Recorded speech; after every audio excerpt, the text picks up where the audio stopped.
Oh boy.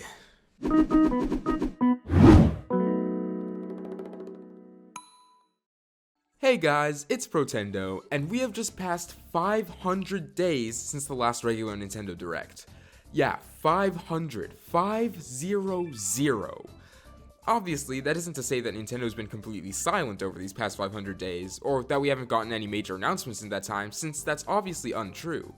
But even still, it's insane to think about the fact that these events that Nintendo was tied to for the better part of a decade have been missing in action for this long.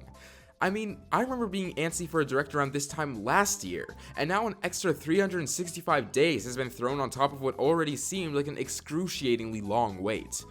The pandemic has changed business worldwide, and that's of course true for Nintendo, especially since workplaces in Japan are supposedly less prepared for transitioning to working at home.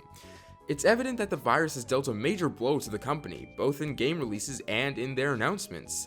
Because throughout 2020, directs weren't used as the primary source of game reveals for Nintendo. Instead, we got random drops.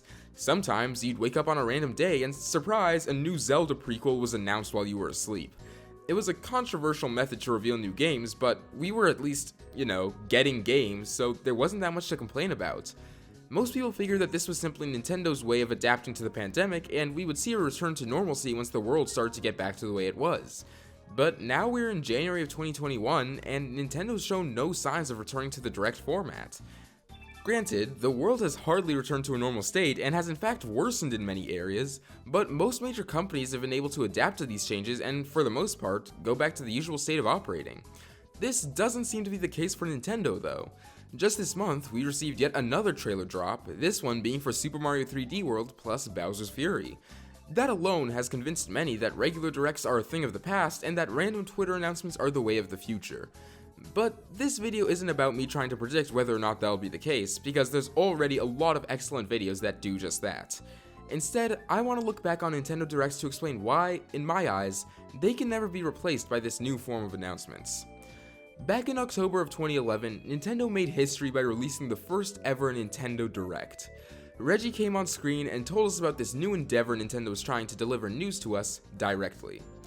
It was a little bizarre at first, as many new things are, and there were definite growing pains in the early presentations, but it wouldn't be long before Nintendo found their groove with directs, and the showcases became something that were widely beloved and anticipated by Nintendo fans. And that's the first incredible thing that Nintendo Directs offered: the anticipation. Directs were almost always announced a day or two before they got released, and this allowed for insane amounts of speculation and excitement. Nintendo Directs had the power to not only hype up its audience during the presentation, but also days before it. The sky was the limit with these things. It felt like almost anything could be revealed. And almost anything was revealed. From niche puzzle games like Box Boy to major first-party titles like Smash Ultimate, Directs offered an incredible feeling of mystery and exhilaration, because you never knew what one had up its sleeve.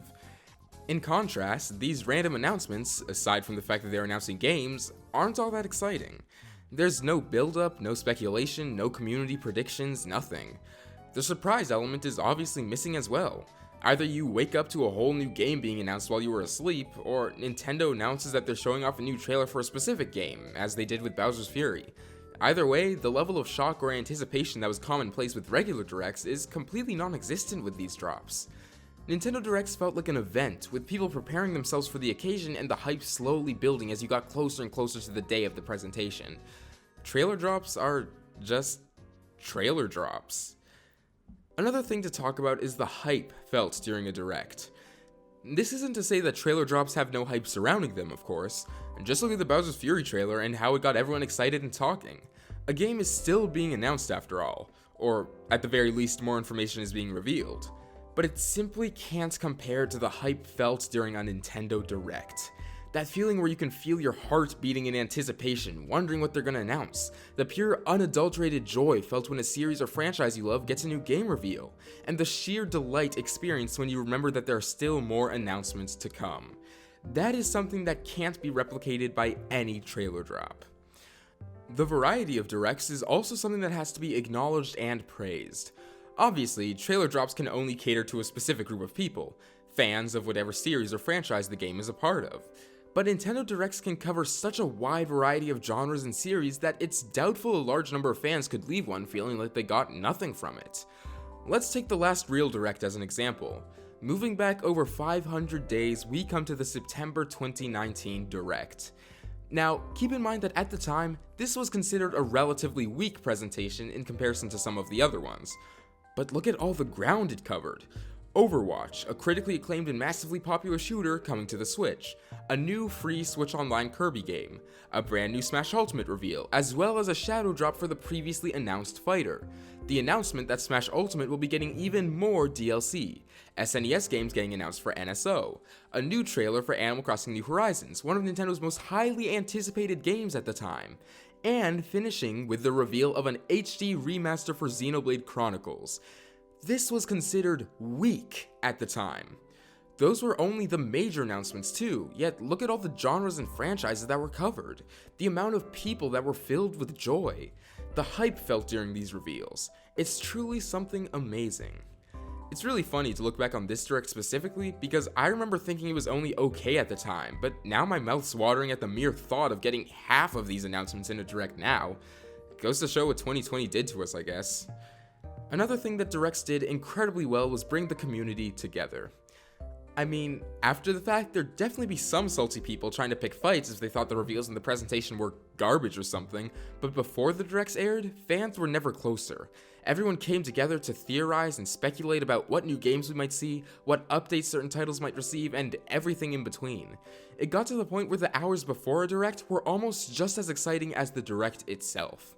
I have some very strong memories of hyping up a potential Animal Crossing Switch reveal with other fans of the series before every single presentation, only to be disappointed in almost every single one of them until that one fateful day in September of 2018.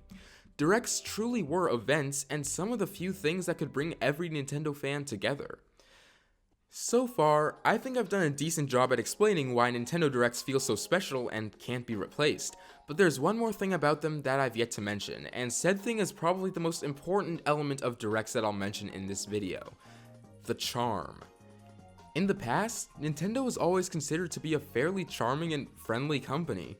Well, as friendly as a multi-billion-dollar corporation with the sole purpose of taking your dollars could be, I guess. But it was never the company itself that was friendly, and rather the faces within it. Iwata, Reggie, Miyamoto, Sakurai, they all seemed really human, and a lot of that comes from their insistence to show themselves and talk to us directly. These guys were super silly, always doing little skits and jokes that really helped give Nintendo a reputation for being a charming company.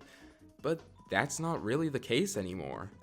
With Mr. Iwata passed and Reggie gone, the jokey, pleasant vibe the company once had has slowly begun to dissolve.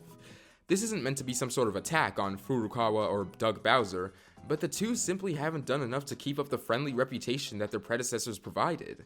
It doesn't help that as of recently, some particularly nasty anti-consumer decisions have been made by the company, really hindering the outlook many had on Nintendo, myself included.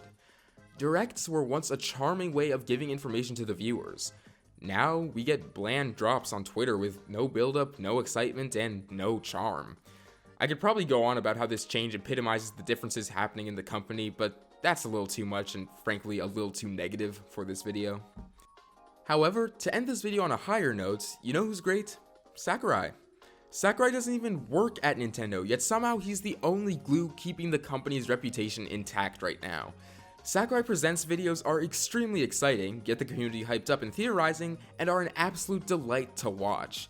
They're very reminiscent of the older Directs, with Sakurai cracking jokes for the audience and even detailing some of the difficulties in development. This man is a legend and deserves all the praise. Anyways guys, that's about it for this video. What do you think? Are Nintendo Directs truly irreplaceable, or did I completely oversell how good these glorified commercial compilations really are? And are Directs dead, or will we see them return this year? Let me know in the comments below, and I'll see you all later. Protendo out.